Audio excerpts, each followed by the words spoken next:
1972, Hong Kong is still British colony. At the opening of Hong Kong's first underwater tunnel, called Victoria Harbour, linking the island to the mainland, two local billionaires, playboys, philanthropists give a speech. One of them is also a genius, and it is specifically this man, whose name is Paul Wagner. He was the one who personally designed and oversaw the construction of the tunnel. After the official opening and celebratory ceremony, Mr. Wagner with his wife, nanny, and two sons is on the way to his mansion, radioing his faithful assistant in all matters, including the power ones, who follows them in his own car in order to tell him that he can go home for tonight. We'll be fine. You take the night off. Frank tells his boss that he left them a gift in the glove compartment, a cigar box with Paul Wagner's initials and a handmade lighter. Just as Frank heads home on his way, an unknown vehicle gets on Wagner's tail. Frank, I did say you could take the night off. I heard you loud and clear. Then that's not your car following us.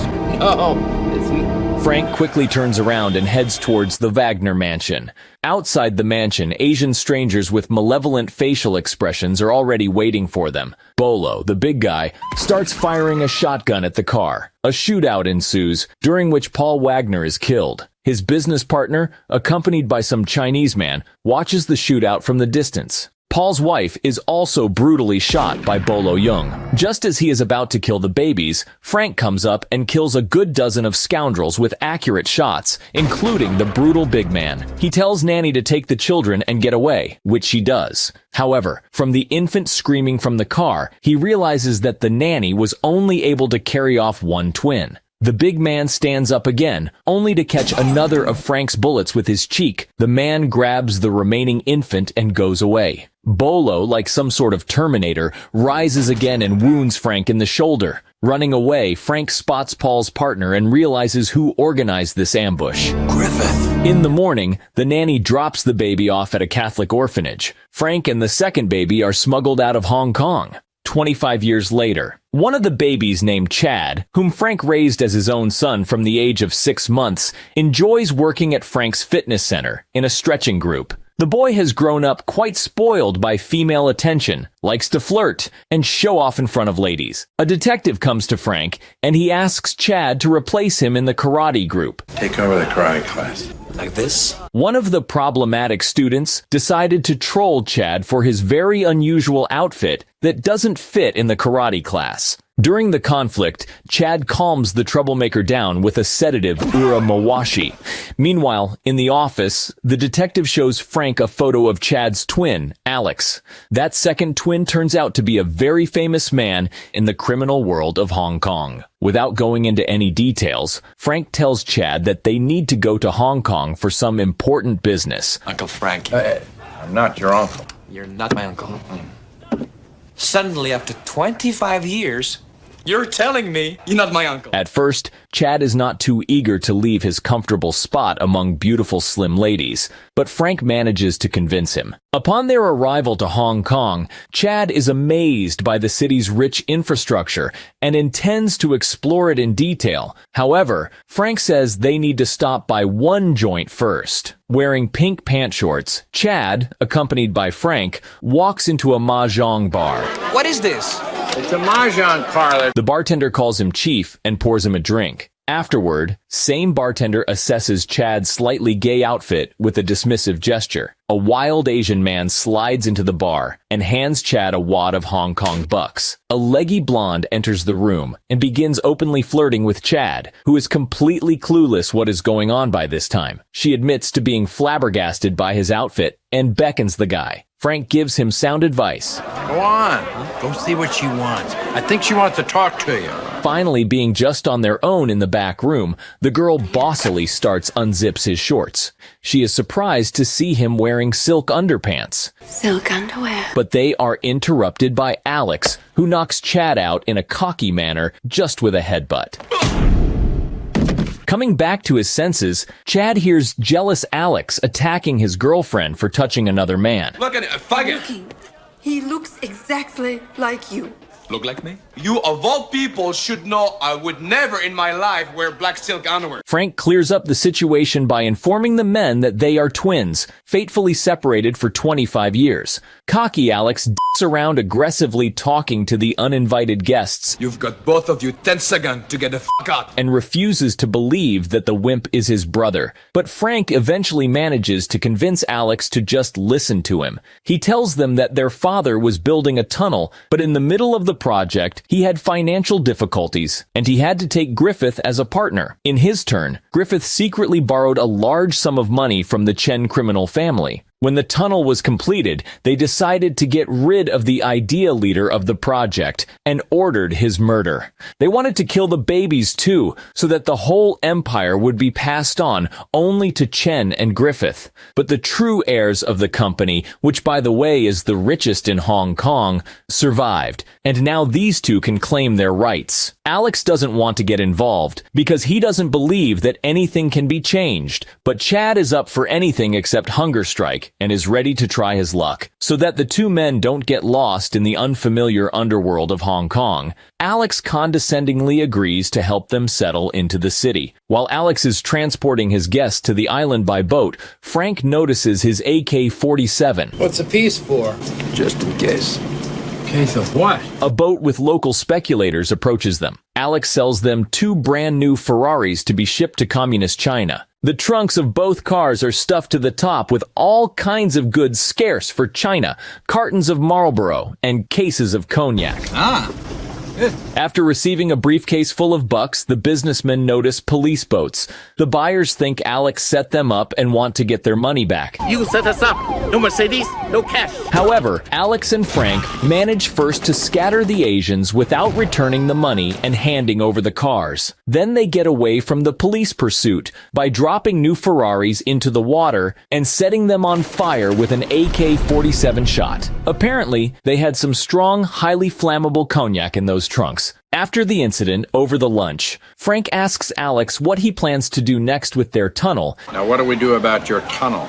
My tunnel. And if he has made up his mind about joining them. Danielle asks Frank a classic question. Is there any sort of proof? A legal proof of unlawful expropriation of their company is needed. The girl doesn't believe the man and the whole story about killing her boyfriend's parents. Frank aggressively tells that he personally is a first-hand witness and saw the twins' parents being shot. The girl cannot stand the old man's tone and leaves. This leaves Frank confused. Jeez, what's her problem? Alex admits that Danielle works for Griffith, and she has always thought he was a decent businessman. Chad worries that she may now reveal everything to her employer. Oh, great. She's gonna tell him everything. Alex catches up with Danielle and asks her to check the company archives to see if she can find any information about their father. The girl reluctantly agrees. Chad arrives at Alex's bar, where he is taken by some gangsters, confusing him with his brother. They point a revolver at him and demand to get into the boss's car. The door is opened for him by that very big man named Bolo, with a scar on his cheek. None other than Chen, who loaned Griffith the money to build the tunnel, is waiting for Chad in the car. Chad is excited by such an unexpected encounter. Chen suggests that instead of smuggling alcohol, he should take up drug trafficking. Of course, he doesn't realize that it is not Alex either. Then he pulls out a cigar box with Chad's father's initials on it, which takes Chad's breath away. Chen brings the guy to the docks and tries to get him to cooperate. He tells him where and when is the next drug shipment that he has to ship by using his connections, kind of leaving the guy without a chance to refuse this offer. On Thursday, Freighter will be waiting to deliver some cargo in Tolo Harbor. After Chen throws away Chad's father's non-functioning lighter, Chad finally tells the Chinese in a shaky voice that he is a bastard. I didn't hear you. You go f*** yourself. Big mistake. For such a behavior, Bolo punches him in the solar plexus and orders his men to give him a good beating. However, Chad successfully fights back and stands his ground. For a failed attempt in beating Chad, Bolo snaps neck of one of his men. He then beats Chad to a pulp with his own hands. Chen says goodbye to Chad. If you get any more of that French cognac, you know where to find me. Chad is then thrown unconscious into the street outside Alex's bar. Chad tells Frank about the situation. How many were there? At least 8. I could have taken them. Of course. Of course. Except that big Chinese ugly motherfucker. Of course. Chad describes the big guy who beat him up to Frank, and he immediately realizes who Chad is talking about. With a big scar on his cheek. After this situation, the brothers are finally ready to do anything to see justice done. Meanwhile, Danielle is digging through the archives in an attempt to find any clue. However, she is interrupted by a pushy security officer who asks her uncomfortable questions, forcing Danielle to quickly leave the room. The girl calls Alex and says that there is something suspicious going on because she is being watched every time she enters the archive. Alex asks her to try her luck one more time. When being asked where he is going now, Alex laughs off. Where are you, by the way? I'm taking my brother on a fishing trip. Give him a big kiss for me, all right? Big kiss? I'll give him a big kick in the ass. That's what I'll give him. I love you. In fact, he brings Frank and Chad to a secluded island with an abandoned hotel. This place will now become their headquarters. Alex provides them with an arsenal of all calibers. In the evening, they head to the address that Chen gave to Chad in order to foil his deal. They silently eliminate several guards and set up explosives. Alex tells Chad to cover him as he makes his way to the ship. And lastly, he says a phrase that would make anyone's stress level go through the roof in any situation. Don't f*** up. While Alex is setting up the plastic explosives inside the ship, an agitated Chad, in an attempt to silently take down one guard who is heading towards Alex, creates unnecessary noise, which attracts Chen's heavily armed men. A hot shootout ensues, from which the brothers manage to escape without a single wound. In the end, they blow up the docks with all of Chen's goods. Alex says that Chad actually f***ed up due to his inability to move stealthily. When meeting with Alex, Danielle says she could be fired for taking too much interest in archival records, and again expresses her attitude to Griffith. He's as honest and legitimate a businessman as I've ever met. After a hot kiss, the girl informs Alex that Griffith has scheduled an urgent meeting at Chen's club today. In the evening, Griffith celebrates the acquisition of a new ocean liner with his partners. He also informs those present that there was an unpleasant incident last night that caused them to lose a large shipment of goods. He suspects one of his counterparties and his security guards immediately carry out the sentence. What a f***ing great idea to kill your partners when your main partner is blabbing everywhere about the location and timing of upcoming deals. On Thursday, freighter will be waiting to deliver some cargo in Tolo Harbor. Alex brings a crate of explosives into a restaurant under the guise of cognac that is loved by Chen.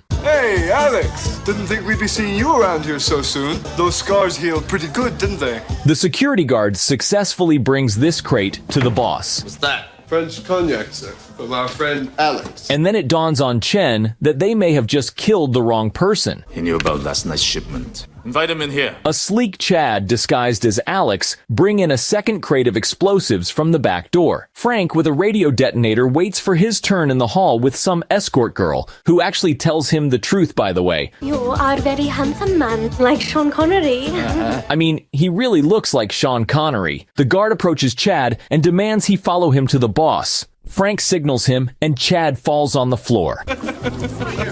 An explosion blasts, but no one is hurt. A pretentious brawl begins with blackjack and spinning hook kicks. Chen and Griffith see that Alex has a twin, and they realize who the guys really are. There's two of them. The brothers and Frank successfully escape on their feet. The next day, Danielle finally digs up the documents she needs. A pushy security officer walks in and searches the girl in a pretty biased and intimate manner. And if I don't find anything, I can let you go. All of this is bugged by Griffith and Chen. When she is done, the athlete girl suggests that Danielle now searches her. And now, you can frisk me. Danielle calls Alex, but Chad picks up the phone as his brother and Frank have gone into the woods to get some firewood. The girl says she found the right documents, but she is being followed. Chad asks her to urgently go to Alex's bar, where he will meet her. It turns out the whole conversation is being bugged by the villains. Not finding Frank and Alex, Alex! Yo, Frankie! Chad takes a boat and goes to Alex's bar. Chad! Frank and Alex return from the woods and cannot figure out where Chad went on the only boat they had. Meanwhile, Chad meets Danielle at a bar. She shows him the paperwork and now they have proof. Frank was right about everything. At this moment, a jealous Alex calls his assistant at the bar, who tells him that Danielle is in his office with his brother. That is when Griffith's crew rolls up to the bar. They break in and put the phone down. Alex freaks out in jealousy and smashes the iPhone 15 with his fist. The bartender assistant manages to signal Chad, and they make their way out of the building through a secret passage. A chase across the whole town ensues. During the chase, Chad and Danielle manage to escape in their boat. However, the athlete security girl jumps on a helicopter and tracks down the boat, which leads safely to their secret headquarters. Let's go back. Meanwhile, Alex is already shit-faced from his jealousy and from all the alcohol he drank. He also fantasized about his brother test driving his girlfriend. Motherfucker! Upon arrival, Chad and Danielle run into a drunk Alex, who happily smacks both of them. A brutal showdown between the brothers ensues, which nearly drives Alex to liken himself to Cain. In an attempt to separate the two Van Dams, Frank gets punched in the face. However, an argument in the forms of a couple of shots from the AK-47 cools down the brothers. You're drunk. Maybe I'm drunk. Tomorrow I'll be sober, but he'll always be a f***it. Alex goes for a walk on the island. In the morning, having sobered up, Alex sees a whole Griffith's army dropping off at the island. Making his way through the jungle to the building where Frank and Danielle are, Alex successfully kills a lot of mercenaries, not forgetting to show off his biceps. Such a poser. However, by storming the building, Chen's men manage to take Frank and Danielle captives and take them away by helicopter. Only a handful of mercenaries are left to finish off the brothers, but it is not that easy to kill the brothers. Such a poser. So they brilliantly get rid of the remaining mercenaries, and one is taken hostage as an informant. They find out where their loved ones have been taken, and it unites the brothers again, and they sneak on to Griffith's liner, where he holds the hostages. Where's your brother? Meanwhile, Griffith and Chen torture Frank with a vape machine to get him to tell them where they have taken the documents. But Frank, being a Vietnam veteran, doesn't give up neither under the hot steam nor the rhythmic punches to his ribs. The brothers are killing the mercenaries at full strength as they make their way to the bosses. They take down dozens of Griffith's men, and each gets to their own mini-boss. Alex goes one-on-one with some taekwondo fighter who has spurs on his boots, and he perfectly mauls his enemies with them. After a few missed kicks with those spurs, Alex eventually kills his first boss. Meanwhile, Chad is attacked by a barrel-throwing Donkey Kong. Chad is literally surviving in the fight with this big guy, who surpasses him in all aspects. However, when the big guy once again snatches a barrel with excellent weightlifting technique by the way, Chad manages to jump over him and knocks Bolo out by taking advantage of his disorientation. The fuel spilled from the barrels ignites, and the explosive chain reaction occurs. The two gang bosses are escaping off the ship. Alex goes down to the hookah lounge and engages in a battle with his second boss, an athlete girl. After a long and hot fight, he barely kills the girl by stabbing her own knife into her liver. He asks his brother to take care of Frank and his girlfriend, to which Chad happily agrees. Danielle is also glad that Alex has finally learned to trust his brother. The young and athletic Alex, with great difficulty, after a long chase, manages to catch up with the already mature Chen, who has never lifted anything heavier than a glass of cognac during his whole life. However, the man provides some serious resistance to Alex in the fight. Having defeated his main boss, Alex is ready to finish him off, but Chen generously offers him half of everything. I'll give you half of everything. I mean, you get it, right?